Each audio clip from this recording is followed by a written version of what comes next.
It's the first morning of your vacation in Italy. You wake up. Buongiorno. Good morning. Buongiorno. There is also another word to say hello.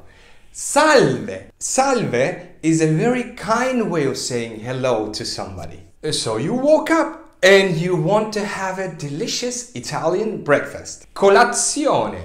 Colazione. Breakfast. And how can we say to have breakfast? Fare colazione. Be careful. Fare is a word which means to do and to make in Italian. Fare colazione means to have breakfast in Italian. But this is still not enough because you want to ask, where can I have breakfast? Dove posso fare colazione? You already should know what these two words mean. Dove, where, posso, I can. Dove posso, where can I fare colazione? Where can I have breakfast? So since you're trying to speak Italian with Italian people, and since they're really friendly, they really would want to help you. So they would say something like, C'è Pompi qui vicino.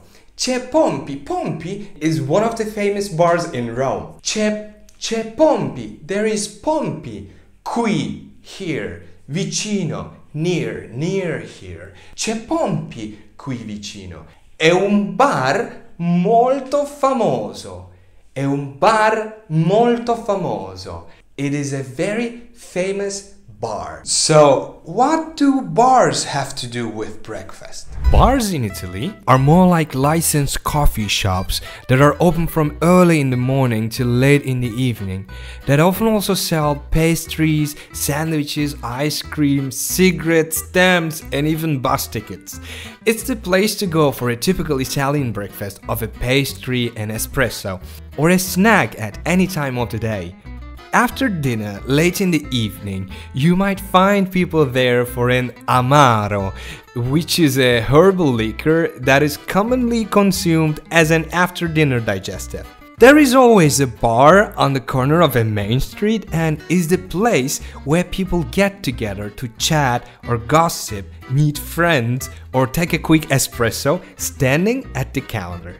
Italians mostly eat sweet things for breakfast. So what can you take for breakfast in an Italian bar? Cornetto. Cornetto. That is croissant in English. In French.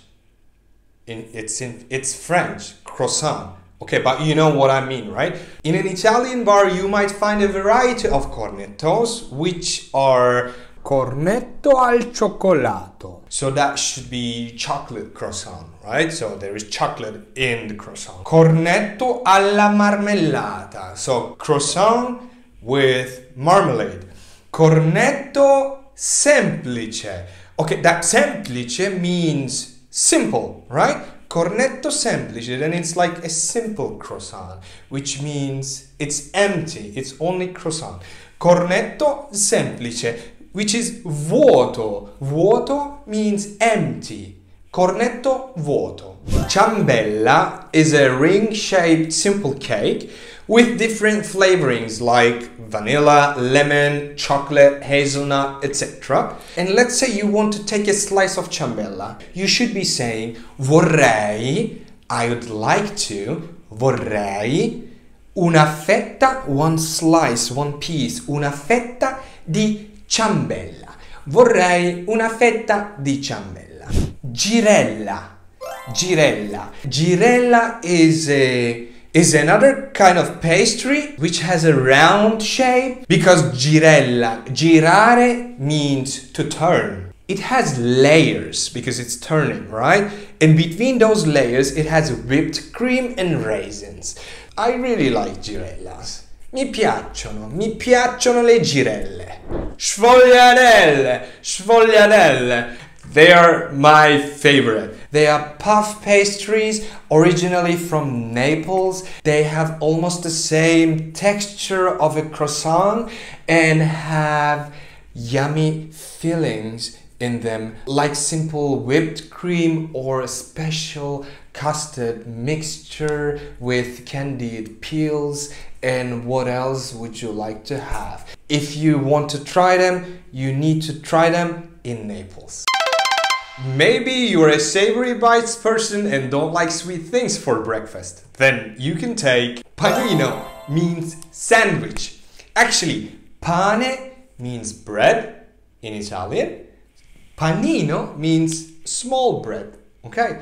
But in general, in Italy, panino means sandwich. What kind of sandwich would you like to have? Panino con mortadella.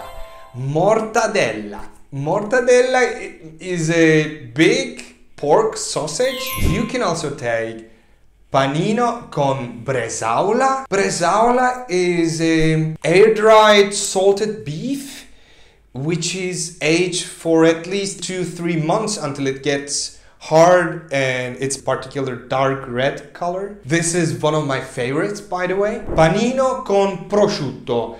Allora, prosciutto, famous prosciutto. The translation for prosciutto is ham.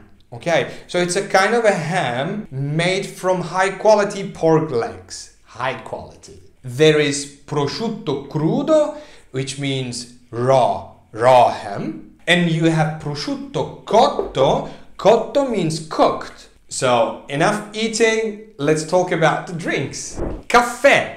Caffè means, yes, coffee, but when you go to a bar and ask, vorrei un caffè, they would give you espresso. So you don't really need to use the word espresso in Italian. And vorrei un caffè doppio, double espresso. Caffè doppio. E caffè americano. Un caffè americano, per favore. Cappuccino. Cappuccino. I usually take a cappuccino e cornetto for my breakfast in Italy. Un cappuccino e un cornetto, per favore. Spremuta d'arancia. Arancia means orange. Arancia. Spremuta, juice. Spremuta d'arancia, orange juice. You can also take a cup of tea. In Italian, tè. What kind of tea? Tè al limone. Tea with lemon, tè allo zenzero, ginger tea, and maybe you want to have a green tea, tè verde. Verde means green, tè verde. Or you just want a simple black tea, tè nero. Well, of course, these are not the only drinks that you can find at an Italian bar. You can also find regular alcoholic and non-alcoholic drinks as well. So that's all for today. See you next lesson. By the way, if you don't want to miss any of my lessons, don't forget to subscribe and turn on the bell notifications. Arrivederci!